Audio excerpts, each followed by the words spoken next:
नई दिल्ली में आज सहकारिता प्रकोष्ठ भारतीय जनता पार्टी दिल्ली प्रदेश द्वारा बैठक का आयोजन किया गया। कई विषयों पर चर्चा की गई। सुनील कुमार गोयल, संयोजक सहकारिता प्रकोष्ठ दिल्ली प्रदेश, भारतीय जनता पार्टी कार्यालय से खबर। जोगिंदर डोगरा। रिकवरी नहीं है तो आरसीएस अपने खर्चे पर रिकवरी करे, क्योंकि वो हमसे 5% लेता है रिकवरी में, और 3% जो जाता है आगे केस के लिए आर्बिट्रेशन में, 3% वहां भी जाता है। 8% हम सरकार को देते हैं, वह मेंबर पर लगता है खर्चा।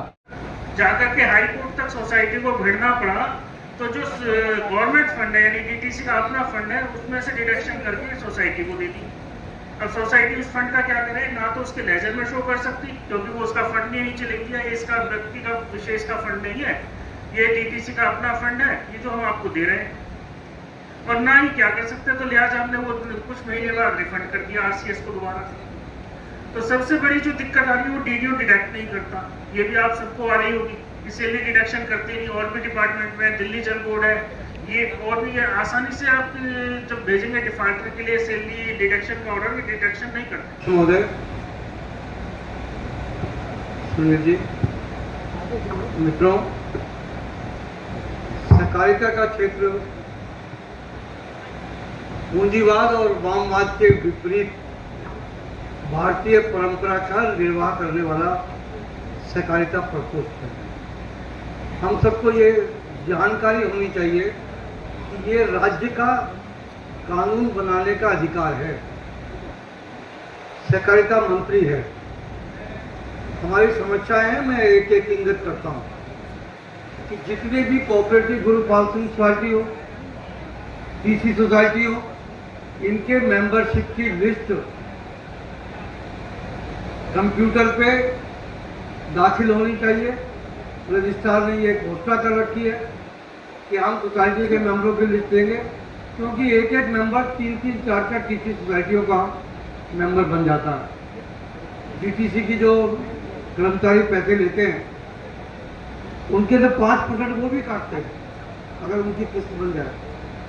तो एक तो ये निवेदन है कि जितने मेंबर हैं हमारे, खास तौर से टीसी सोसाइटी के, उनकी लिस्ट अल्फाबेटिकल रजिस्ट्रार के पोडियम पे या पैनल पे होनी चाहिए, जिससे जब आप मेंबर बनाएं तो आप देख सको वो किस किस सोसाइटी में मेंबर है।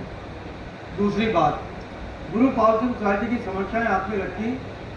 79 के अंदर जमीनें मिली और 83 में से बननी शुरू हो गई। अब वो जिंदगी पूरी कर चुकी है। रीडेवलपमेंट के अंदर डीडीए नहीं चाहती कि कोऑपरेटिव ग्रुप हाउसिंग सोसाइटी अपना रीडेवलपमेंट कराए, क्योंकि नरेला में उन्होंने कबूतर खाने बनाए, वो तो बिके नहीं, तो वो चाहती नहीं कि ग्रुप हाउसिंग में। मेरा अध्यक्ष महोदय से निवेदन है कि डीडीए, क्योंकि केंद्र सरकार के अधीन है, हमें मास्टर प्लान 2021 सहकारिता प्रकोष्ठ की आज की इस बैठक के गणमान्य अतिथि मेरे बड़े भाई सुरेश बिंदल जी, भाजपा सहकारिता प्रकोष्ठ दिल्ली के संयोजक सुनील गोयल जी, और आज की इस बैठक में उपस्थित विभिन्न सहकारी संस्थाओं के पदाधिकारीगण, कर्मचारी, कार्यकर्ता बंधुओं, भाइयों और बहनों, सर्वप्रथम मैं दिल्ली के सहकारिता पर क्या होना चाहिए, सर्वप्रथम मैं हूं और ना सहकार भारती हूं, लेकिन कोऑपरेटिव होने के नाते है। लेकिन क्योंकि भाजपा ने आहूत की है, तो ये तो उन्हें पता है कि हम किस आइडियोलॉजी के लोग यहाँ पर बैठे हैं और किस आइडियोलॉजी के बैठक है। तो हमारा क्या लक्ष्य होना चाहिए? भारतीय जनता पार्टी सहकारिता प्रकोष्ठ और सहकार भारती का लक्ष्य ये होना चाहिए, सर्वप्रथम जो सहकारी संस्थाएं हैं। दूसरी समस्या ये है, इंटरेस्ट नहीं देते टाइम पे। रिकवरी के लिए तो पहुंच जाते हैं, इंटरेस्ट बिल्कुल नहीं देते। जैसे कि बैंकों में है, आप पैसा जमा करें, तीसरे महीने आपके आरटीजीएस अकाउंट में चला जाता है। भाई साहब, ये रजिस्ट्रार के समस्या है तो वो बता। रजिस्ट्रार को लिख दिया, रजिस्ट्रार को कहीं ये कहो कि रजिस्ट्रार कॉमन एजेंडा है, जैसे आपने अभी जो किया इसमें वो ये पॉइंट्स नहीं थे सर। आप ये कहो कि रजिस्ट्रार ये काम नहीं करता है, मैं यही कहना सोसाइटियों के अंदर मामला है, सोसाइटी की जनरल बॉडी में उठाइए, उसकी शिकायत रजिस्ट्रार से साहब नहीं सुनने देते, रजिस्ट्रार को करा, रजिस्ट्रार ने स्पेशल ऑडिट बैठा दिया, वो चले गए इस पे, और रजिस्ट्रार ने उनकी कमेटी भी एक्सपेल कर दी थी। इन स्पाइट ऑफ दैट वो फाइनेंस कमीशन चले गए, फाइनेंस को स्टे लिया। सहकारिता प्रकोष्ठ की आज बैठक थी, उस विषय में आप आज क्या क्या डिसाइड हुआ? आज भारतीय जनता पार्टी दिल्ली प्रदेश सहकारिता प्रकोष्ठ की बैठक बहुत सफल रही। दिल्ली की जब पीसी सोसाइटीज़ को, हाउसिंग कोऑपरेटिव सोसाइटी को, कोऑपरेटिव बैंक को इसमें इनवाइट किया गया था और काफ़ी अधिक संख्या में लोग यहाँ पर आए। हमारा आज का मुख्य उद्देश्य था कि सभी लोगों से मिलकर सहकारिता क्षेत्र में जितनी समस्याएँ आ रही हैं उन सबको एक मंच पर लाकर एक समस्या को सुने और उन समस्या के समाधान के लिए अपने उपराज्यपाल से महोदय से मिलकर दूर करने का प्रयास करें, क्योंकि दिल्ली में जो भारतीय आप पार्टी की सरकार है वह बिल्कुल भी सहकारिता पर ध्यान नहीं दे रही है। उनके द्वारा जो भ्रष्टाचार किया जा रहा है आरसीएस ऑफिस में, उससे सभी टीसी सोसाइटी और हाउसिंग कोऑपरेटिव सोसाइटियाँ और बैंक्स बहुत ज़्यादा प्रभावित हो रहे हैं। उनको दूर करने के लिए आज की मीटिंग का उद्देश्य था। सर 2025 के विधानसभा चुनाव में सर किस तरह से तैयारी चल रही है? भारतीय जनता पार्टी 2025 विधानसभा के लिए बहुत बड़ी तैयारियों में लगी हुई है। 1 सितंबर यानी कल से भारतीय सदस्यता अभियान शुरू होने जा रहा है। कल नरेंद्र मोदी जी को पहला सदस्य बनाकर उसके बाद पब्लिक के लिए मेंबरशिप खोल दी जाएगी और बहुत बड़ी संख्या में इस बार पिछले भी सारे रिकॉर्ड टूटेंगे, ऐसा हमारा अनुमान है कि सभी लोग भारतीय जनता पार्टी से जुड़ना चाहते हैं और सभी लोग भारतीय जनता पार्टी को दिल्ली प्रदेश में हम देखना चाहते हैं। बलराम जी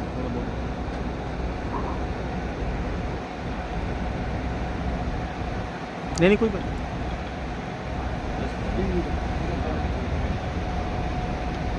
क्या कहना चाहेंगे आज की जो पहली बैठक हुई है सहकारिता प्रकोष्ठ?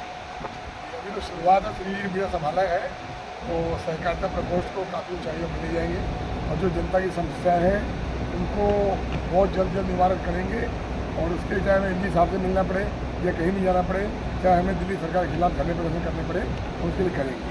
समस्या फिलहाल किस तरह की आ रही है? जैसे काफ़ी प्रकोष्ठ बने हुए सहकारिता में समस्याएं कई हैं, जैसे कि ये 20,000 से ऊपर हम वो नहीं कर सकते और जैसा हम बताया सोलर सिस्टम लगाना हो तो उसके लिए परमिशन नहीं हमारे, और जनता की जो समस्याएं जो आपने सुनी अभी बहुत सारी समस्याएं हैं, उन सब पर विचार करेंगे। आगे के क्या एजेंडे रहेंगे सर बलराम जी?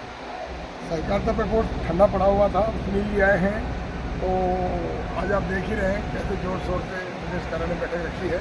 आगे भी जो भी हमसे बन पाएगा हम करेंगे, इनके साथ मिलकर इनके कंधा का मिला करेंगे। रोहिणी से आया हूँ मैं, ऋषि पटन में निवास है मेरा।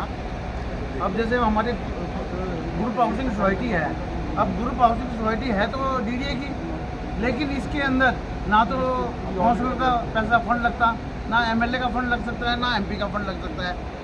और ऐसे ही कोऑपरेटिव की एक सोसाइटी है हाउस बिल्डिंग सोसाइटी, जिसमें सभी का पैसा लग जाता है। ये दो बात क्यों, हाउस बिल्डिंग सोसाइटी और कोऑपरेटिव सोसाइटी में दो बात क्यों हो रही है? और दूसरा क्या है कि हम कोऑपरेटिव सोसाइटी में हम हाउस टैक्स हम देते हैं, हम अपनी मेंटेनेंस नहीं कर सकते, मेंटेनेंस नहीं करेंगे तो हाउस टैक्स में हमें रिबेट नहीं। बिजली का बिल हमारा कमर्शियल आता है, कमर्शियल किस लिए आएगा जी हमारा?